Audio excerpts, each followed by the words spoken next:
Venimos a eso, mis hermanos, a una cita, a un encuentro con el Señor Jesucristo. ¿A través de quién? De la iglesia, a través del cuerpo de Cristo que somos nosotros.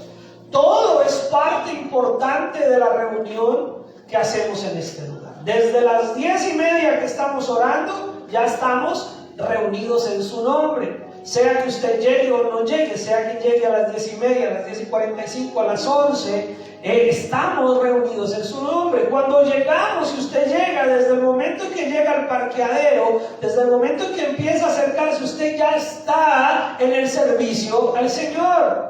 Porque usted ya está siendo parte de ese grupo de personas, de esa comunidad de fe que se reúne en torno al Señor. El tiempo de la lectura, el tiempo de la oración, el tiempo de la alabanza es importante y es parte del servicio y es parte de lo que somos como iglesia. No merece menos respeto, merece el mismo respeto, la misma devoción. Pero el centro y la base y la esencia de venir nosotros a reunirnos es en torno a la palabra de Dios. La palabra de Dios es la que tiene el poder para transformar, para cambiar, para levantarnos, para animarnos, para restaurarnos, para ayudarnos. Amén. Y hace 8 días iniciamos con este ciclo de mensajes con una palabra que se llamaba palabra celestial. Y solamente a manera de recordatorio o de resumen, o si por alguna razón hace 8 días de pronto no le quedó bien claro el centro del mensaje, palabra celestial, estábamos hablando de la importancia, de la relevancia, de la grandeza del Señor Jesucristo. ¿Sí me hago entender? Y entonces, bueno, pastor, pero si estábamos hablando del Señor Jesucristo, ¿por qué palabra celestial? Porque el Señor Jesucristo, Él descendió de los cielos y Él es Dios. Y Él es Dios grande y poderoso, y tan importante y poderoso y soberano y grandioso como es Él, lo es su palabra. Entonces el énfasis del mensaje hace 8 días es que si queremos decir que tenemos un Dios grande, si decimos que seguimos a Jesús y que nos importa y que lo amamos y que Él es nuestro Señor y reconocemos que Él es Dios, que Él es grande y soberano, su palabra no es menos porque es su palabra. Entonces esa palabra celestial tiene el mismo valor y el mismo peso, porque la palabra nos revela a Cristo, porque Cristo es la palabra y la palabra encarnada en Cristo es la voz de Dios a nuestros corazones. ¿Está claro? Ese es el énfasis y resumen o como lo quiera ver, comprimido del mensaje de hace 8 días.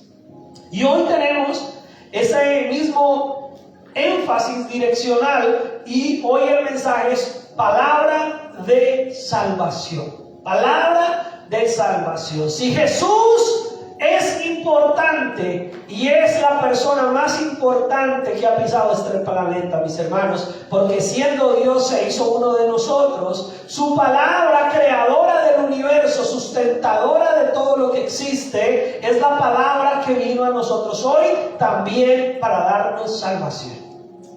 Entonces dice la palabra del Señor en Hebreos capítulo 2, por tanto, y aquí por eso hice el resumen, porque hice el resumen del capítulo 1 para poder iniciar con ese por tanto. Por tanto, mis hermanos, si usted entendió hace 8 días el mensaje, si lo vio por internet, si acabó de prestarme atención a estos 3 minutos de resumen, por tanto es necesario que con más diligencia atendamos a las cosas que hemos oído, no sea que nos deslicemos. Por tanto, mis hermanos, ese por tanto es un llamado de atención, ¿aló? Ese por tanto es un llamado de atención, mis hermanos. Si decimos que Jesús es Dios, si decimos que Jesús es mi Salvador, si decimos que Jesús es mi Señor, si decimos que Él es el hombre más grandioso que ha pisado este planeta, si decimos que es a través de Él que tenemos vida y salvación y que su palabra es igual de importante, por tanto, mis hermanos, por tanto, con mucha intención, así debemos prestar atención a las verdades que hemos oído. No podemos decir, ay, cómo amo a mi Dios, y llenarnos de un sentimentalismo si a la vuelta de la esquina estamos haciendo todo lo contrario a la voluntad de Dios. ¿Me hago entender? Papá, mamá, ¿cómo te sientes cuando tu hijo o tu hija te abraza, te da besos, que melcochería decimos en Colombia? Y mamita, donde te pongo, y papito, donde te pongo, y beso aquí, y beso allá, y cómo te amo, y cómo te quiero. Y cuando usted da una orden, una instrucción, o los hijos tienen que hacer lo que tienen que hacer, no lo hacen. ¿Cómo nos sentimos como padres? Ay, qué rico que nos den besos, ¿verdad? Qué rico que nos acaricien, qué rico que los hijos nos abracen y nos mimen. Claro que sí, uno como papá, como mamá se siente en el cielo. Pero qué coraje da cuando usted sabe que ha pedido, que ha dado una orden, o que espera que se respeten las normas del hogar, que espera que se respeten las cosas del hogar, que espera el comportamiento y no se ve. Y entonces en esos momentos los besos y todo eso queda en el pasado, porque el coraje, el mal genio y la frustración y la tristeza que viene es enorme. ¿Lo entendemos como padres? Y los amamos, ¿verdad? No dejamos de amar a nuestros hijos. Pues Dios nunca ha dejado de amarnos. Él nos amó antes de que usted y nosotros le amáramos. Él nos ha amado siempre. Pero Él es Dios justo, Dios recto, Dios todopoderoso. Entonces muchas veces como cristianos religiosos, mis hermanos, perdónenme, y no estoy diciendo que no lo haga. Hago aquí el paréntesis. A mí me gusta hacer paréntesis, mire, ¿sí lo ve? Hago el paréntesis para decirle que no quiere decir que no ame a Dios, que no sea cariñoso con Dios, que no exalte el nombre de Dios. No estoy diciendo que no lo haga. Estoy diciendo que si lo siga haciendo, que siga amando a Dios, que siga orando allá en su intimidad, en su corazón, en su casa, en su lugar secreto, y le diga todo lo hermoso que es Él, y que aquí llegue enamorado, y si quiere llorar, llore, y si quiere exaltar al Señor, hágalo, y si quiere cantarle, cántelo, claro, hágalo. Pero eso debe darse de una manera consecuente, coherente, con que usted lleva una vida en obediencia a Dios. ¿Sí me hago entender? No estoy diciendo que no lo haga, porque es como si yo le estuviera diciendo que entonces que nuestros hijos no nos den besos y no nos acaricien. No, usted no quiere que deje de hacerlo, ¿verdad? Usted lo que quiere es que obedezca. Usted no le está pidiendo, entonces como no me obedece, no me dé besos. No, usted le está diciendo, así como me da besos, obedezca. Así como me consiente, así como mamita, papito, qué lindo, qué linda, de esa misma manera obedezca. Usted no le está diciendo que no lo haga. Lo mismo Dios no está diciendo que entonces no sientas, que no te emociones ante su presencia, que no le rindas, que no le ames, que no ores con amor, con determinación, con pasión. Dios lo que está diciendo es eso mismo, trasládalo a tu diario vivir. Trasládalo a una vida de obediencia, una vida de respeto, de devoción.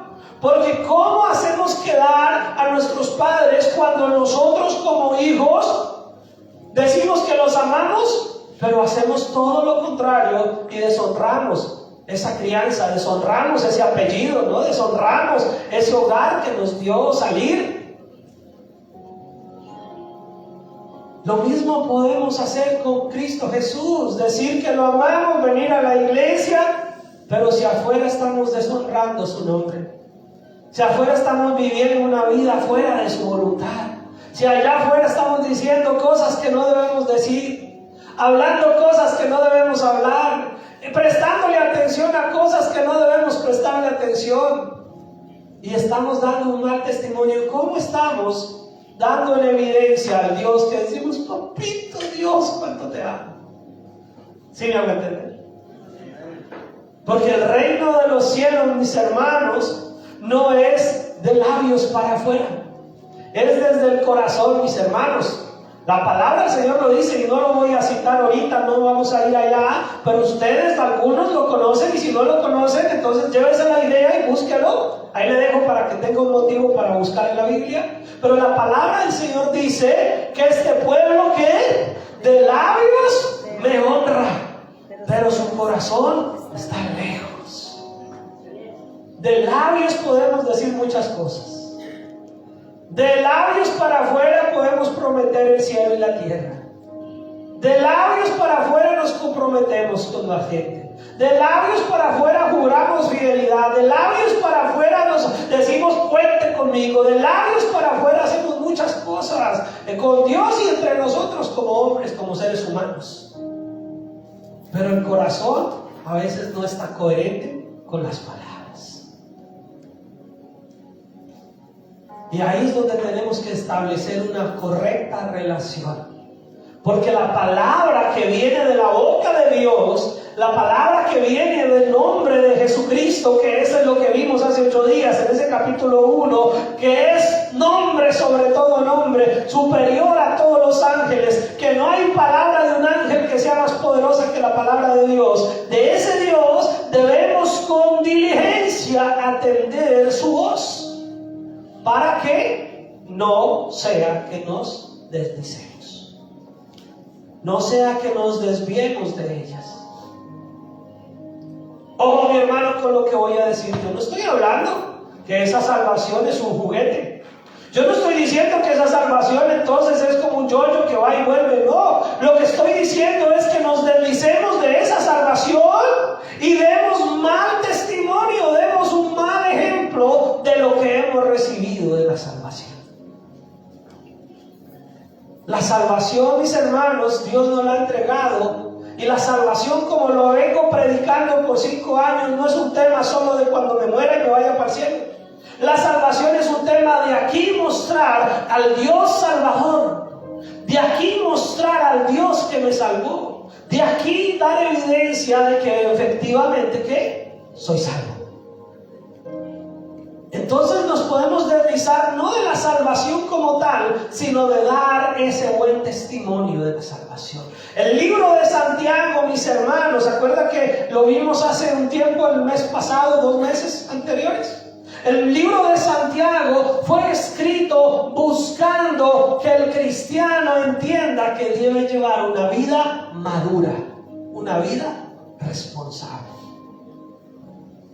Y Hebreos es un llamado, una carta que ya dijimos hace 8 días, no sabemos quién efectivamente la escribió, pero es un llamado a un pueblo que ya conocía de Dios, al pueblo judío que ya conocía de Cristo y que ahora tenía que tener las herramientas, la claridad para vivir en medio de un mundo que tal vez ya no los entendía. Y a veces no los entienden, mis hermanos. Pero nosotros tenemos que mirar con diligencia qué hemos escuchado. ¿Qué has escuchado tú de la palabra de Dios? ¿Qué has recibido tú de la palabra de Dios para que no te desvíes de ella? Y dice, porque si la palabra dicha por medio de los ángeles fue firme. Oiga, si la palabra que vino en el Antiguo Testamento por medio de otros que no fue el mismo Señor Jesucristo fue firme, y toda transgresión y desobediencia recibió justa retribución, dice el versículo 3, y espero que esté leyendo conmigo, lea aquí en la pantalla. Versículo 3 dice, ¿cómo escaparemos nosotros si descuidamos una salvación tan grande? Ya la tienes, pero no la descuides.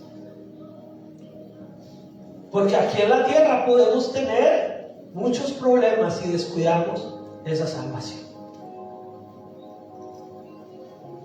La salvación no es un juego, mis hermanos, que hoy la tengo, mañana no la tengo y otra vez la vuelvo a tener. No funciona así. La salvación la tienes o no la tienes. Pero si la tienes, mis hermanos, entonces ¿cómo escaparemos? Precisamente esa es la pregunta. ¿Cómo escaparemos de Dios si Él nos ha salvado y descuidamos el testimonio, el ejemplo de descuidar una salvación tan grandiosa?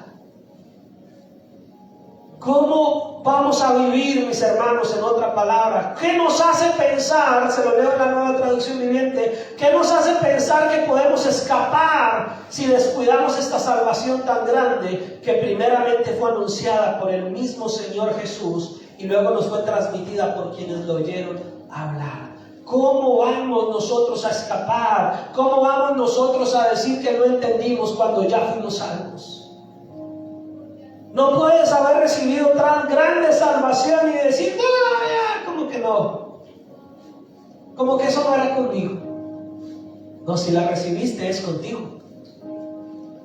Y si Dios te dio esa salvación, es tu responsabilidad mostrarle al mundo que eres salvo.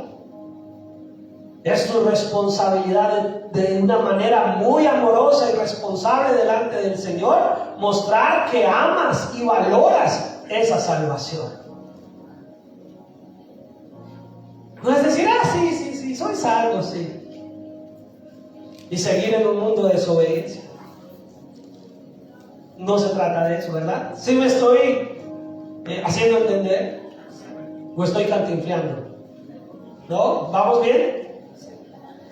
Y dice la palabra del Señor, pues habiendo sido anunciada primeramente por el Señor, nos fue confirmada por los que oyeron, testificando Dios juntamente con ellos, con señales y prodigios y diversos milagros y repartimientos del Espíritu Santo según su voluntad. La palabra de salvación nos invita a entender que el Espíritu Santo ha provisto a la iglesia, que somos nosotros, amén.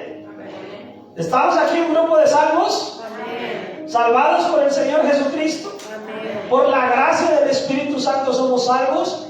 Por la fe creemos en esa salvación. Y el Espíritu Santo es las arras de nuestra salvación, la garantía de nuestra salvación. Él es el que da evidencia en cada uno de nosotros, en nuestros corazones, de que somos sus hijos. Lo dice la palabra, no lo estoy diciendo yo porque se me ocurra. La palabra dice que es el Espíritu Santo quien da evidencia en nuestros corazones de que somos sus hijos.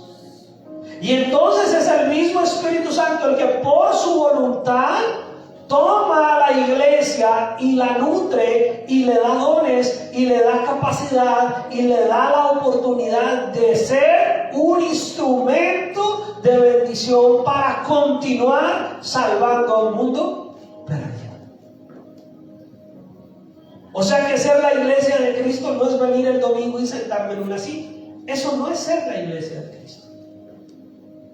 Ser la iglesia de Cristo es venir sabiendo que te estás reuniendo con tus hermanos, tus hermanas en la fe, con la familia de Dios, y que estás dando testimonio del poder divino que ha venido sobre nosotros y que tienes la capacidad de ser una parte, un engranaje importante del cuerpo de Cristo para anunciar, para mostrar al mundo que sí es verdad, que Jesús es el Señor y que Él es nuestro Salvador y nosotros somos sus hijos. Y quiere decir que toda la semana, así no estés sentado ahí en la banca, toda la semana tienes presente en tu mente y en tu corazón que tú eres parte de la iglesia, que tú eres parte del cuerpo de Cristo y que Dios te ha dotado de algún don, de alguna capacidad, de alguna habilidad para mostrarle al mundo que es real y puedas llevar el mensaje y puedas llevar el testimonio de su salvación a otros. Ser la iglesia, mis hermanos, no es ser parte de un edificio.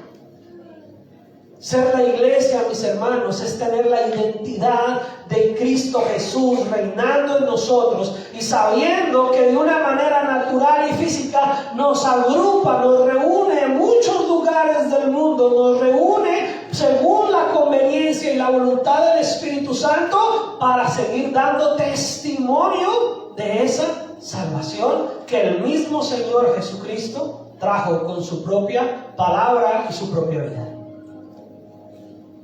Esto es profundo, mis hermanos. Yo sé que los dejé.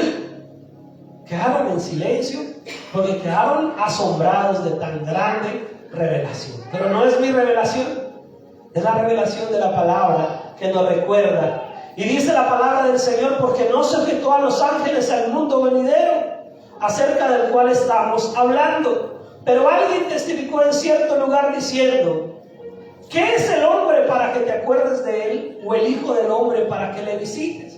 ¿Qué somos nosotros como simples mortales para que Dios piense en nosotros? ¿O para que piense en nuestros hijos? ¿O para que se ocupe de nosotros? Póngase a pensar por un segundo, mi hermano y mi hermana. Reflexione por un instante. Recuerde que oramos para que nada nos distraiga ni nos saque del mensaje de Dios. Es palabra de salvación, es palabra celestial. Pero póngase a pensar por un instante, mis hermanos, que somos hoy en día casi 8 billones de habitantes en este planeta. Y que Dios en su amor infinito se ocupa de cada uno de nosotros. Y que Dios, dice la palabra, hace llover sobre justos e injustos y hace salir el sol sobre buenos y malos, pero se ocupa de una manera muy personal de su pueblo, de sus hijos, de su iglesia. ¿Quién es usted? ¿Quién soy yo para que el Dios grande y poderoso esté tan pendiente de usted y de mí? ¿Qué es el hombre para que Dios piense en nosotros? Pero sabe que Dios nos ama. Amén. Pero su amor no debe ser tenido por poco. Es que el problema del mensaje del amor de Dios no es que no sea real. El problema del mensaje del amor de Dios no es que no haya que darlo. El problema del mensaje del amor de Dios es que la gente lo compara con cualquier cosa. El problema del mensaje de decirle a la gente que Dios los ama no es el problema por decirlo, sino porque la gente piensa que es un amor más entre muchos otros. Pero no, Dios nos ama, pero con amor eterno, porque Él es el amor. Y el amor de Dios no es comparable con ningún otro. El amor de Dios no es comparable ni con el amor de una madre sobre un hijo, porque aunque ese es uno de los amores más extraordinarios de la tierra, dice la palabra, olvidará ciertamente la que dio a luz, pero Jehová no se olvidará de sus hijos. Aún las madres, por muy buenas madres que son, cometen errores, pero Dios no falla. El amor de Dios no puede ser equilibrado o comparado con ningún otro amor. Así que el problema no es yo decirle al mundo que Dios los ama. El problema es que tengo que decirle al mundo que ese amor no es como cualquier otro amor, que es el amor de un Dios santo, poderoso, que tiene en su mano la vida y la muerte de todo ser humano. Y que lo que a Él le agrada nos debe agradar, y que lo que Él aborrece lo debemos aborrecer. Yo no tengo problema con decirle a la gente que Dios les ama.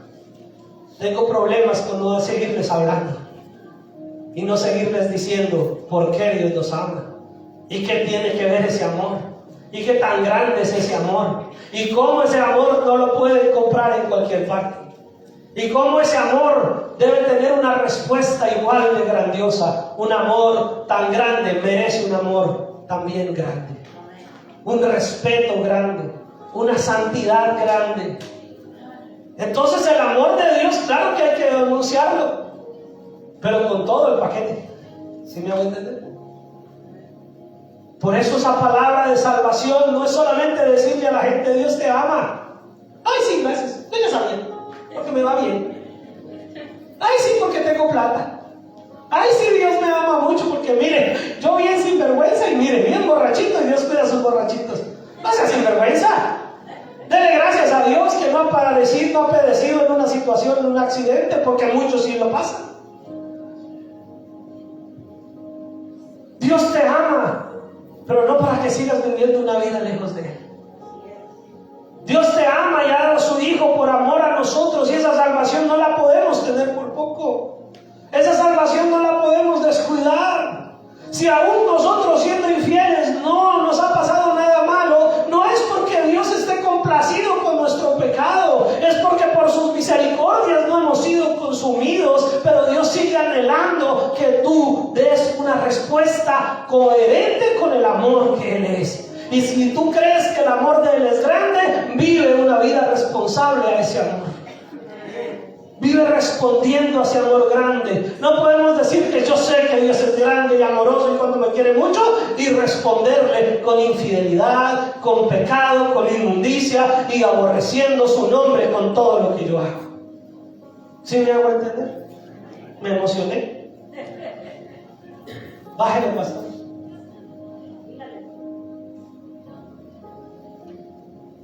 Y dice la palabra, ¿qué es el hombre? Para que te acuerdes de Él. ¿Quién es usted? ¿Quién soy yo? ¿Por qué Dios tiene que estar pendiente de usted? ¿Por qué Dios tiene que estar pendiente de mí? ¿Qué hemos hecho para merecer algo de Dios? ¿Qué hicimos para que Él se compadezca de nosotros? Nada, mis hermanos, la respuesta es simple, nada. A Él le place ser bueno contigo. A Él le place seguirte teniendo misericordia y seguirme, yo me incluyo, no estoy fuera. A Él le place seguirnos teniendo paciencia. Dice, muchos ven por tardanza la venida del Señor. Muchos dicen, eso es un cuento ya de 2000 años. Pero dice la palabra del Señor que no la tengamos por tardanza, porque si Él no ha venido es porque es paciente para con nosotros, esperando que todos se arrepientan, esperando que la gente que se le ha dicho que Dios le ama entienda que ese amor es muy grande y que debe corresponder a ese amor con un genuino y verdadero arrepentimiento. Que entienda que si se le dice a la gente que Dios le ama, eso debe transformar la vida de la persona, porque que el Dios creador nos ame es motivo para decirle al Señor, entonces yo quiero vivir para ti. Así que sí, dígale a la gente que Dios le ama, pero dígale todo lo demás. Dígale que ese amor debe ser respondido con santidad. Dígale que a ese amor hay que responderle con obediencia. Dígale que a ese amor hay que responderle tratando de amarlo lo más cerca posible a como Él nos ama. Porque no es Dios me ama y yo sigo, sí. Como si fuera el amor de un perrito. Y traigo este ejemplo a colación porque es triste, mis hermanos, lo veo en redes, lo veo en conversaciones, lo escucho en personas que dicen, es que no hay como el amor de un perrito.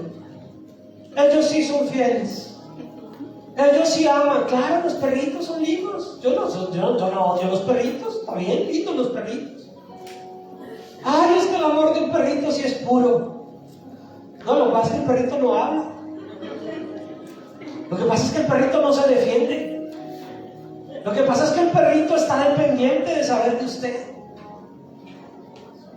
Pero el amor de Dios, ese sí es puro. Y sí nos habla. Con palabras celestiales y con palabras de salvación.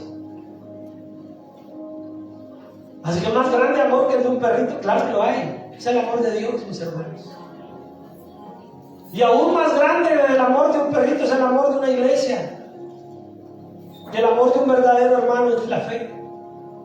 Y el amor que Cristo ha depositado en nuestros corazones para que seamos esa evidencia del amor de Él. Y no estoy con esto diciendo nada malo de los animalitos, hay que cuidarlos. No estoy diciendo con esto que no sean buenos animalitos. Yo también tuve perritos, mi hermano, no se crea, yo también estoy en este planeta.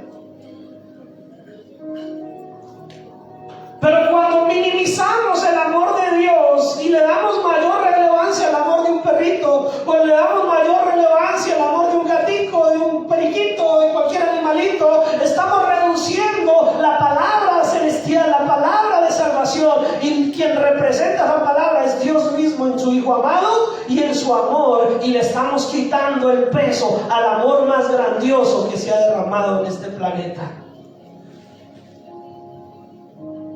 No hay amor más grande, mis hermanos. Pero si la única forma de ver amor es en un perrito que no habla, que se aguanta todo lo que yo haga, porque le doy de comer, hemos perdido nuestra lucha de ver en los ojos del hermano y de la hermana también el amor de Dios. Hemos perdido nuestra lucha de poder entender que Dios no nos hizo perritos y gatitos. Nos hizo seres humanos, racionales, pensantes. Nos hizo con la capacidad de entender y de creer y de confiar. Y somos imagen y semejanza de Él, mis hermanos. Y esa persona que está ahí a su lado, enfrente, atrás, ahí, aquí mismo, es un hijo, una hija de Dios semejante en imagen al Dios vivo, porque así nos hizo Él. Y dijo que todo lo que había hecho era ¿qué? Bueno en gran manera. Así que si usted no puede ver el amor grande de alguien, un ser humano en su vida, y solo puede ver el amor del perrito, arrepiéntase. Porque necesita conocer el amor de Dios. Porque el amor de Dios transforma al peor pecador en alguien que puede amar con la capacidad que mismo Cristo nos dio. Palabra dura, ¿verdad? En unos tiempos como estos donde idolatramos los perritos y los gatitos. Me gustan los perritos y los gatos, pero ellos no necesitan nuestra idolatría. Nosotros tenemos que amar a Dios y serle fiel al Señor, porque su palabra nos ha dado salvación. Y esa salvación viene con amor. Esa salvación no fue un capricho, es de ahí como el que hace cualquier cosa. No, fue un acto de amor. El acto más grandioso de amor se hizo en esa cruz. La salvación vino con el amor de Cristo. Así que sí, yo les voy a decir hoy, Dios te ama. Pero debes responder a ese amor, si entiendes de qué amor te estoy hablando. Y dice la palabra del Señor, que el Señor, para hacerlo uno de nosotros, lo hizo. Dice, le hiciste un poco menor que los ángeles, le coronaste de gloria y de honra, y pusiste sobre las obras, y le pusiste sobre las obras de tus manos. El Señor Jesucristo hizo del hombre un poquito menor que los ángeles, mis hermanos, pero nos dio autoridad sobre todo lo que Él ha hecho. ¿Sí estamos? No se la dio al perrito, no se la dio al gatito, se la dio al ser humano. El Señor hizo al ser humano un poco menor de los ángeles, pero nos coronó de gloria y honra y nos dio autoridad sobre su creación. Solo tendríamos que ir a Génesis y darnos cuenta que eso es verdad. Dice, todo lo sujetaste bajo sus pies, porque en cuanto le sujetó todas las cosas, nada dejó que no sea sujeto a Él. Pero todavía no vemos que todas las cosas le sean sujetas. Todavía no vemos que todas las cosas estén puestas en total autoridad bajo nosotros. ¿Por qué? Porque el pecado dañó esa inicial creación. El pecado, mis hermanos, es en contra de la salvación. La salvación vino para libertarnos del pecado. No se puede ser salvo y vivir en una vida de pecado al mismo tiempo. Aló, ya como que no se puede ser salvo y vivir en una vida de pecado al mismo tiempo. Sí, fallamos, cometemos errores, pecamos por error, pecamos por debilidad, pero ya no vivimos en una vida de pecado. La salvación, mis hermanos, precisamente es por el pecado que mora en la humanidad. Y el Señor nos hizo para tener autoridad en este mundo, pero el pecado distorsionó esa autoridad. El pecado nos hizo a nosotros irresponsables de esa autoridad. El pecado hizo que el hombre dejara de cuidar la creación que Dios le dio, porque se envaneció en su propia vida. El ser humano vive en pos de sí mismo. La gente solamente vive por el yo, después yo, y después yo, y después yo, y si queda algo, pues para mí. Y vivimos una sociedad individualista donde el ser humano dejó de pensar en el entorno creador que Dios le dio y se centró en sí mismo. Y la salvación vino también para salvarnos de eso. La salvación vino también para mostrarnos que podemos vivir para Dios, amarnos a nosotros mismos de una manera lógica, de una manera razonable, como Dios nos ha amado, y poder amar al prójimo como a nosotros mismos, o mejor aún, amar al prójimo como Jesús nos ha amado. Entonces sí tenemos que amar al prójimo más que al perrito. Le tocó, hermano, hermana, le tocó amar al prójimo más que al gatito.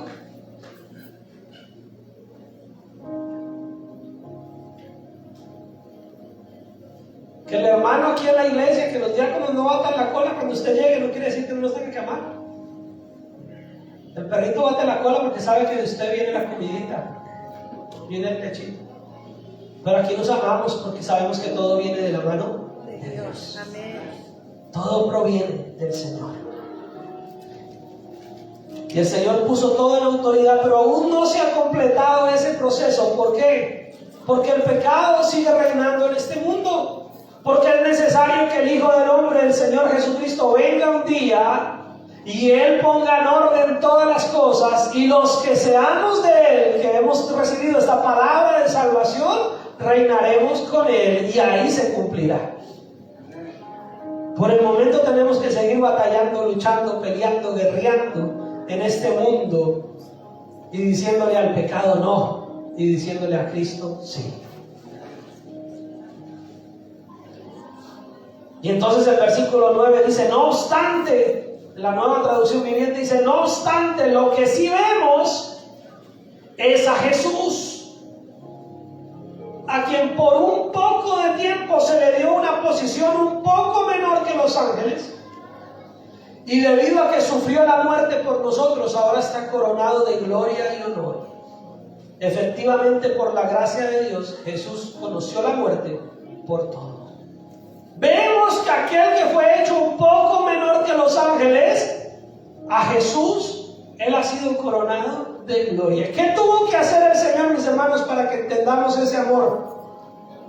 Vimos en el capítulo 1 que Jesús fue superior, hecho, constituido, y siempre fue superior a los ángeles. Pero para que pudiera identificarse con nuestra naturaleza y para que pudiese venir y pagar el precio de nuestro pecado, por un pequeño tiempo fue hecho un poco menor que los ángeles. Mientras estuvo con nosotros, encarnado en nosotros, el Señor Jesucristo estaba con las mismas limitaciones que usted y yo como seres humanos. Estaba sujeto a este cuerpo, mis hermanos. Le daba hambre, le daba sueño, tenía que comer, tenía que abrigarse. Por un poco de tiempo Él se hizo como nosotros, mis hermanos, para poder sufrir la muerte en la cruz, para poder gustar de la muerte, dice la palabra del Señor, por todos. En ese todos está usted, mi hermano. En ese todos está usted, mi hermana. Jóvenes, en ese todos está usted. Porque convenía, versículo 10, porque convenía aquel por cuya causa son todas las cosas y por quien todas las cosas subsisten, que habiendo de llevar muchos hijos a la gloria, perfeccionase por aflicciones al autor de la salvación de ellos. Dios se glorificó en esa cruz, mis hermanos. La muerte en esa cruz no es una historia solamente que contar. La muerte en esa cruz fue el momento de más victoria y gloria para el ser humano. Atienda el mensaje, mi hermano. ¿Se acuerdan que oramos al principio? ¿Se acuerdan que oramos? Si oyeres hoy su voz, no endurezcáis vuestros corazones. Para muchos esto será palabra repetitiva. Palabra, pastor, 20 años llevo, ya sé eso. Es necesario que hoy lo vuelvas a escuchar. Es necesario que hoy vuelvas a recordar que esa salvación que tienes hace 20, 30, 40, 10, 5 años, no es cualquier cosa. Es necesario que vuelvas a recordar que lo que Cristo hizo en esa cruz no es un acto que contar, no es una historia, no es una anécdota. Fue el cambio radical de tu vida de estar expuesto a una condenación eterna y ahora ser parte de la familia de Dios para tener una vida eterna. No fue un cambio de religión, mis hermanos. En la cruz no se gestó ninguna religión. En la cruz no se formó ninguna denominación. En la cruz se hizo posible que el ser humano que estaba condenado a la eternidad por causa del pecado tuviese salvación. En la cruz se hizo posible que usted y yo hoy estemos aquí reunidos. Dios no vino a formar religiones. Dios vino a mostrarse Él como el único camino de salvación. No se trata de religiones, no se trata de tradicionalismos, no se trata de procesos culturales, mis hermanos. Todo aquel que cree en Cristo Jesús como su Señor y Salvador y cree en su corazón y lo confiesa con su boca, y no una vez, sino todo el tiempo vive con esa convicción,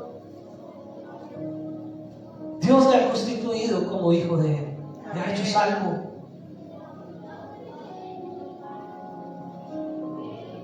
No vivas bajo la esclavitud de la religión, vive bajo la libertad que Cristo nos ha dado en la cruz.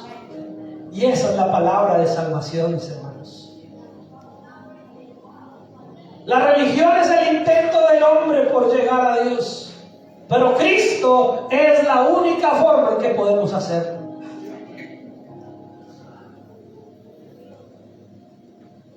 No nos reunimos por ser religiosos, mis hermanos, o por lo menos, yo se lo digo aquí, desde aquí, mire, soy pastor.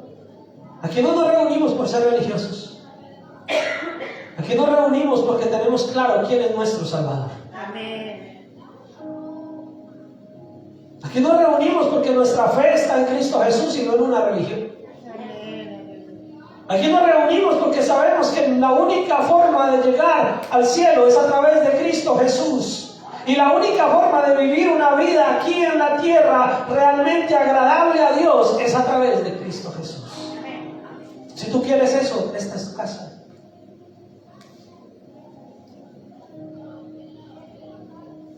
Dice el versículo 10, porque convenía aquel por cuya causa son todas las cosas y por quien todas las cosas subsisten, que habiendo de llevar muchos hijos a la gloria, perfeccionase con las aflicciones al autor de la salvación de ellos. Porque el que santifica y los que son santificados, de uno son todos, por lo cual no se avergüenza de llamarlos hermanos. ¿Saben, mis hermanos? Jesús no se avergüenza de ti si tú eres su hijo. Escuchen esto porque es importante que usted lo sepa. A veces nosotros mismos nos avergonzamos de nosotros mismos. Ay, mire cómo estoy de gordo, mire cómo estoy de viejo, mire cómo estoy de flaco. Mire cómo estoy de canoso, mire cómo estoy quedando calvo. Mire esas arrugas, y nos avergonzamos de nosotros mismos, mis hermanos. Pero déjame decirte, Jesús no se avergüenza de ti si eres su hijo, su hija. Porque lo que Él santifica es santo. No es un juego.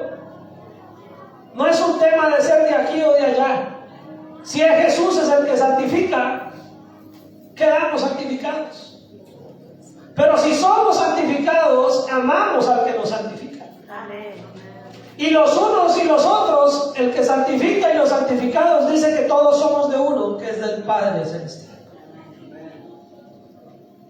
Por lo tanto, Jesús y los que Él hace santos tienen el mismo Padre, mis hermanos. Por esa razón, Jesús no se avergüenza de llamarlos sus hermanos.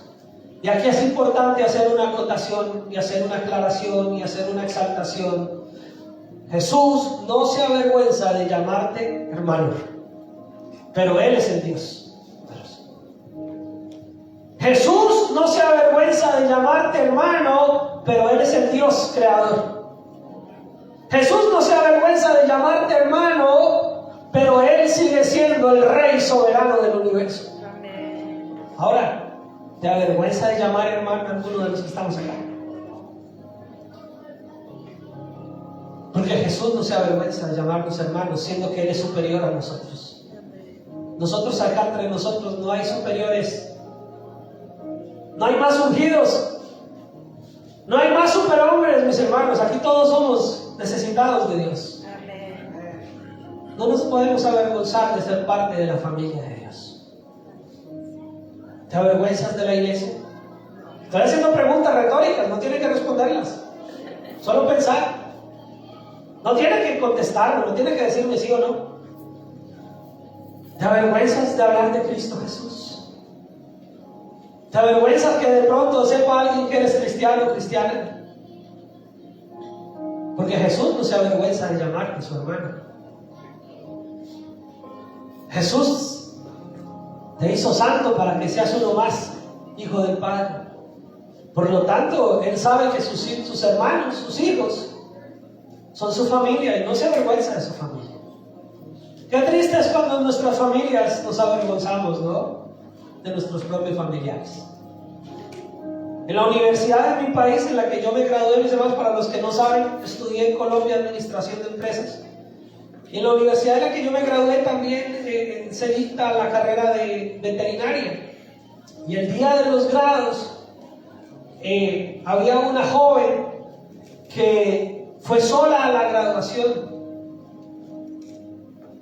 Y el decano sabía, porque había que invitarla, hacer las invitaciones. El decano de la Facultad de Veterinaria de la universidad en la que yo me gradué sabía que esta joven no había solicitado los pases de entrada para sus papás. Entonces el decano él mismo contactó a los papás y les dijo que la graduación y él mismo lo llevó. Y era que los papás de esta joven eran analfabetas, no sabían leer, no sabían escribir, campesinos, muy de rancho, muy campesinos, pero con esfuerzo, cultivando papita, mis hermanos le pagaron la universidad a su hija para que ella fuera una doctora veterinaria. Y ella se avergonzó de llevarnos a la graduación. Se avergonzó de los papás que le pagaron la carrera. Pero el decano, que era un hombre inteligente, él los invitó y se los llevó allá para que se le pasara la vergüenza. Y él los llevó allá y antes les dio honor. El decano de la facultad les dio honor a los padres de esta joven, que ellos humildemente y con mucho sacrificio habían fielmente pagado por toda la carrera de esta joven. Creo que la lección a esta joven no se le va a olvidar, de que se avergonzó de aquellos que se sacrificaron por ella. Qué triste cuando nosotros como familias nos avergonzamos. Ay, qué pena de mi papá, qué pena de mi mamá, qué pena de mi hermano, qué pena de tal cosa. No lo debemos hacer como familia. Y a veces pensamos que tenemos razones de peso para decir, tal vez sí, es que es el borracho, es que es la esta, es que es el otro. Tal vez sí, tal vez no. Pero Dios no se avergüenza de ti. Dios no se avergüenza de llamarte su hermano. Dios no se avergüenza de que seas un hijo de su mismo Padre. Por lo cual nosotros tampoco debemos avergonzarnos de ser parte de la familia de Dios. Y no estoy hablando del letrero de esta iglesia, del nombre de esta iglesia, ni de mí. Si se quiere avergonzar de mí, adelante. Estoy hablando que no se avergüence de ser parte de la iglesia de Cristo. No se avergüence de ser parte del pueblo santificado por el Cristo que se crucificó y que murió y que derramó su cruz, que derramó su sangre en esa cruz. No se avergüence de ser parte de la familia de Dios. Porque tal vez el domingo acá nos sintamos muy hermanos y hermano para aquí y hermano para allá. Pero de lunes a viernes de pronto nadie sabe que eres cristiano o cristiana. De pronto donde trabajas o en donde convives o allá en tu escuela nadie sabe que eres cristiana. Nadie sabe que eres cristiano. Nadie sabe que amas a Dios. ¿Le dices a alguien que amas a Dios? Así no le digas a la gente que Dios los ama. Tú le dices que tú lo amas. Le dices a la gente que estás enamorada de Cristo, enamorado de Cristo. Porque si nos avergonzamos de eso, mis hermanos, tal vez esté en duda si somos o no somos de la familia de Dios. Pero Jesús no se avergüenza de llamarnos sus hermanos, siendo nuestro creador, siendo el que nos salvó, siendo el que murió en esa cruz. Y no se avergüenza, dice la palabra del Señor, diciendo: anunciaré a mis hermanos tu nombre en medio de la congregación, te alabaré, y otra vez yo confiaré en Él. Y de nuevo, he aquí, yo y los hijos que Dios me dio. Esas son palabras del salmista de una manera profética, revelando el amor de Dios, el amor de Cristo. Y dice: en medio de la congregación, ¿qué? Te alabaré. ¿Te avergüenzas de cantar aquí en la congregación? Tal vez no. ¿Te avergüenzas de cantar allá afuera? En lugar de poner la música que veníamos escuchando antes de ser salvados, poner música cristiana, cantar coritos, cantar canciones cristianas. ¿Te avergüenza de pronto que dirán de ti? Ojalá no, ojalá yo todo lo que estoy preguntando la respuesta sea no, pastor. No, pastor. Yo no me avergüenzo. Ojalá. Ruego al Señor que aquí ninguno en su corazón tenga que decir, sí, yo me avergüenzo. Pero sigo haciendo las preguntas para que reflexiones. Porque Dios dice, yo he anunciado a mis hermanos. Yo confiaré. He aquí yo y los hijos que Dios me dio. Así que por cuanto los hijos participaron de carne y sangre, Él también participó de lo mismo para destruir por medio de la muerte al que tenía el imperio de la muerte. Esto es que al diablo. Cuando se refiere al imperio de la muerte, mis hermanos, no se está refiriendo a que no muramos. No todos vamos a morir. El imperio de la muerte es porque la gente estaba muerta en sus delitos y pecados, y muerto aquí físicamente, sería muerto eternamente en su condenación. Pero la muerte fue conquistada, victoriosa salió el Señor Jesucristo, porque ahora podemos morir físicamente y seguir viviendo en Cristo Jesús. No se trata de que este cuerpo no vaya a morir, aquí seguimos muriendo. Se trata de que ya no seguimos muertos en el pecado. Se trata que Él venció el poder del imperio de la muerte que tenía Satanás, porque la gente seguía muerta sin Cristo. Y ahora en Cristo tenemos vida. Palabra de salvación, mis hermanos. Yo creo que estaríamos contentos. Yo creo que deberíamos estar felices. Mantendríamos, con este entendimiento de esta palabra, deberíamos mantenernos mucho más felices, sabiendo que en Él tenemos vida. Y librar a todos los que por el temor de la muerte estaban durante toda la vida sujetos a servidumbre, esclavos, mis hermanos, porque ciertamente no socorrió a los ángeles, sino que socorrió a la descendencia de Abraham. ¿Sabían, mis hermanos, que nosotros vivíamos esclavizados a una vida religiosa, a una vida de hipocresía, a una vida de sacrificios humanos? Pero el Señor nos libertó y dijo que vino para ayudar a los descendientes de Abraham. Y nosotros, por causa del mismo Señor Jesucristo, hemos sido injertados al linaje de Israel. ¿Sí lo entienden o no lo entienden? Nosotros ahora somos parte de la promesa de Abraham. Somos descendientes de Abraham. Y dice el versículo 17, por lo cual debía ser en todo semejante a sus hermanos, para venir a ser misericordioso y fiel sumo sacerdote en lo que a Dios se refiere, para expiar los pecados del pueblo. Era necesario que Él se hiciera un hombre. Escuche, es palabra de salvación, mi hermano. Presten atención. No se distraiga, que se pierde. Y no lo digo por mí, mis hermanos. No crea que es egocentrismo mío que quiera que me escuche a mí, no. Es que yo sé lo que estoy predicando. Yo sé lo que le estoy diciendo. Era necesario que en todo sentido Él se hiciera semejante a nosotros. Era necesario que Él conociera lo que somos nosotros como humanos en su propia identidad, en su propia carne, porque nos había creado, pero era Dios. Y siendo Dios, 100% Dios, se hizo 100% hombre, semejante a nosotros, para que fuera nuestro sumo sacerdote fiel. No había existido un sumo sacerdote en toda la historia que fuera perfecto. Todos eran imperfectos. Se necesitaba un sumo sacerdote perfecto y un sacrificio perfecto, y Él cumplía ambas características. Fiel y misericordioso delante de Dios. Entonces podría ofrecer un sacrificio y quitaría los pecados del pueblo. Es una palabra de salvación, mis hermanos, porque el pecado es lo que nos aleja de Dios.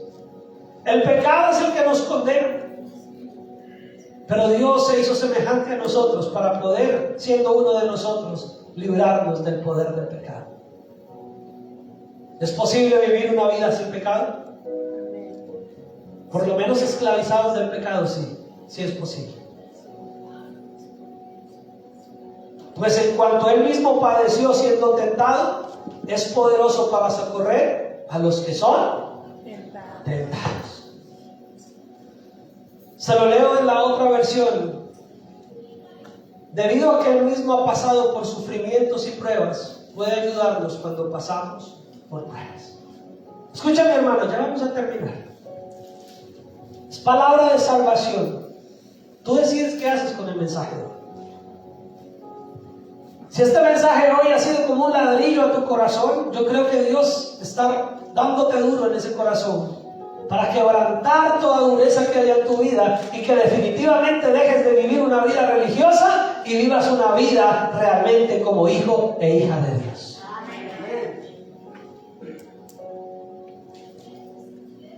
Pero escucha esto. Jesús, el que nos ama y nos ha amado con amor eterno, se hizo uno de nosotros, no solo para darnos la salvación en esa cruz, sino para entender nuestra debilidad, para entendernos cuando somos tentados. Aunque Él fue tentado en todo y no pecó, nos entiende cómo se siente cuando somos tentados. Entiende nuestra naturaleza que es inclinada al pecado. Entiende cuando pasamos por pruebas y dificultades cómo nos sentimos. Él te entiende, mi hermano, mi hermana. Jesús sí te entiende. El pastor no te logra entender al 100%, pero Jesús sí te entiende. Amén.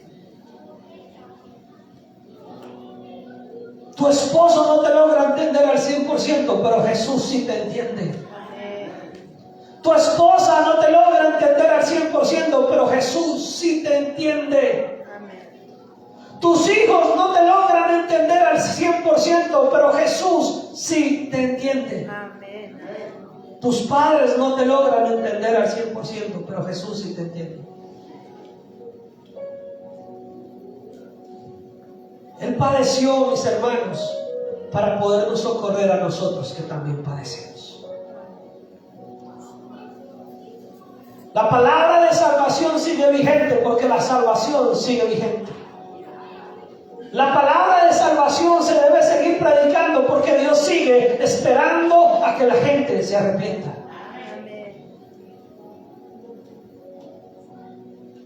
Vive en la salvación, valora la salvación, valora lo que Cristo ha dado a tu vida, valora la palabra, no porque venga por mí o por quien venga, valora la palabra de Dios, porque es palabra celestial, es palabra de salvación, es palabra que trae vida. No compares el amor de Dios con ningún otro amor, porque no hay con cuál compararlo. No compares la palabra de Dios con ningún otro tipo de palabra, porque no hay con qué compararla. Y no compares la salvación que Dios te ha dado con cualquier otro tipo de beneficio terrenal que encuentres, porque no hay cuál, no hay dónde encontrar algo tan grandioso como lo que Cristo ha hecho por tu vida. Y cuando estés pasando por pruebas y tentaciones y dificultades, acude a la palabra de salvación, acude a Jesús, porque Él te entiende y comprende por lo que estás pasando, pero no quiere que cedas ante el pecado, no quiere que cedas ante la tentación. Él quiere socorrerte para seguirte manteniendo en su salvación. Pero tienes que ir a la palabra celestial, tienes que ir a la palabra de salvación. Tienes que ir a Jesús. No hay impedimento, no hay obstáculo. Tienes que ir a Jesús. Tienes que ir a Jesús. Tienes que ir a Jesús. El perrito te lame la cara, pero Jesús te limpia el corazón. La amiga te escucha y te puede entender o no te puede entender, te puede apoyar o te puede criticar, pero solo Jesús te da salvación. El licor te puede hacer olvidar, pero solo Jesús puede limpiarte. La droga puede hacernos sentir diferentes, pero solo Jesús nos puede transformar para siempre.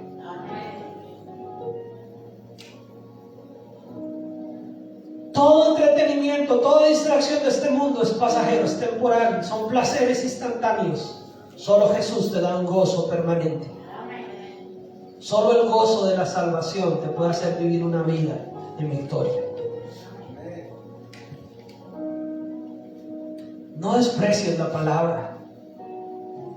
No menosprecies la palabra. Como pastor te invito, como amigo te invito, como hermano te invito a que no escuches la palabra como si estuvieras escuchando cualquier cosa. A que vengas aquí, sea los viernes, sea los domingos, o un ayuno, o veas por televisión o por el celular las predicaciones, pero preferiblemente si vienes a este lugar, no vengas solo a pasar el tiempo. No vengas a pensar en otras cosas sin ponerle atención a la palabra.